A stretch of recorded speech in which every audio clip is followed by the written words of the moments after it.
Assalamu alaikum wa rahmatullahi ta'ala wa barakatuhu. Kamar yadda kuka sani, sunana Nura V Yusuf aka Nice Guy Limamin Hip Hop. Wato a harka na waka an fi sani na da Nice Guy Limamin Hip Hop.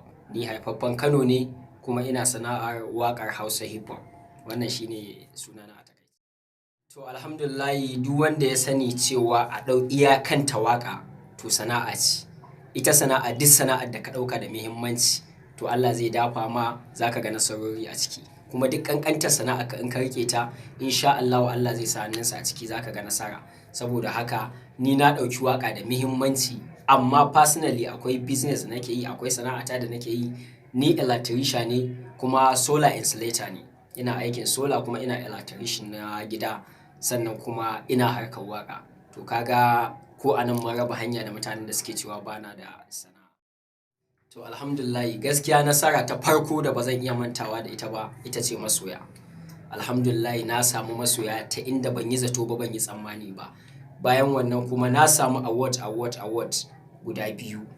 Sannan kuma na samu hira ta musamman da Aminiya Jarida sun yi hira da ni. Sannan kuma alhamdulillahi akwai 'yan kuɗaɗe wanda suke shigowa ta harkar waƙa na abin da ba za a rasa ba domin mu waƙa daga nan har mutanen Saudiya ma muna musu waƙa kuma mu caji su biya. Kaga wannan nasara ce kuma duk inda muka shiga za ka ji mutane ana kiran sunan mu wanda ba mu san su ba ma su sun san mu. To kaga wannan sai dai ayyo Allah godiya. Alhamdulillahi nasara ce wannan.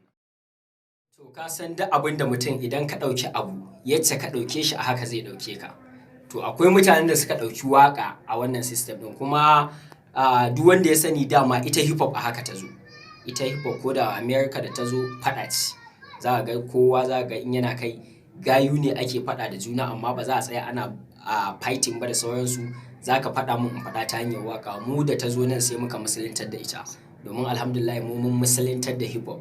Za ka ga cewa ana nasihohi, ana waƙoƙi irin na Ramadan da Sallah da menene da sauransu. Especially kuma ni ba wai yabon kai ba, yawancin waƙoƙi na faɗakarwa ne. To ka kuwa wannan magana da ake cewa wai ba mu da muna yin faɗace-faɗace da zage-zage a waƙa, mu gaskiya wannan abun ba mu ɗauke shi wannan shine tsarin mu ba. Faɗakarwa kenan.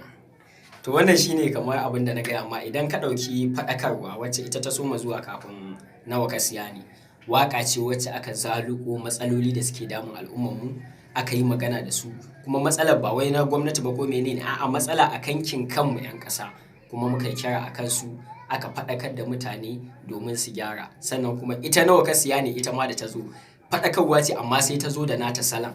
Za a gaya maka wasu laifuka da kake yi a ƙarshen laifukan sai a ce ma nawa ka siya ne. Kaga cewa ka gama laifi sai ka nemi cewa kuma wai dace kake nema ko kuma kana neman good results sai aka ce maka to nawa ka siya ne.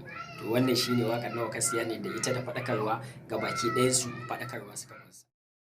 Gaskiya ni always ina rubuta waƙa a duk lokacin da na so bani da wani standard time da zan ce ina yin waƙa. Abu dai mafi sauƙi da zan ce na fi yin waƙa a wannan lokacin idan ina cikin nishaɗi. In ina nishaɗi ina yin ƙoƙari zan yi waƙa kuma insha Allah in ta fita waƙar nan za ta burge masu sauraro ko kuma masu kallo. To jan hankali da zan yi cewa ina so mawaƙa su san cewa ita fa ɗaukaka ta Allah ce. Idan ka tsaya ka tafi standard insha Allah za ka ga nasara a cikin al'amuranka. Saboda haka ba sai ka yi batsa a waƙa ko ka yi zage-zage ko wani abu na rashin ɗa'a za ka samu ɗaukaka ba. In Allah ya ce kai ne to wallahi dole jama'a su gane. Wannan shine kiran da zan yi a tsaya a tsarkake harshe domin cewa idan mu ne yau ba mu ne gobe ba. Ka yi abin da wanda ko bayan ba ranka idan aka ji za a iya maka addu'a fatan alkhairi ko kuma za mu haifa. Idan ka haifa 'ya'yanka sun kai wani limit sun san ciwon kansu. Yau aka zo aka ce ga babansu mahaifinsu yana waƙa yana baɗala ko batsa ko wasu abubuwa da ba su dace ba. Dole ka zalunci iyalinka domin za su ji babu daɗi a ransu.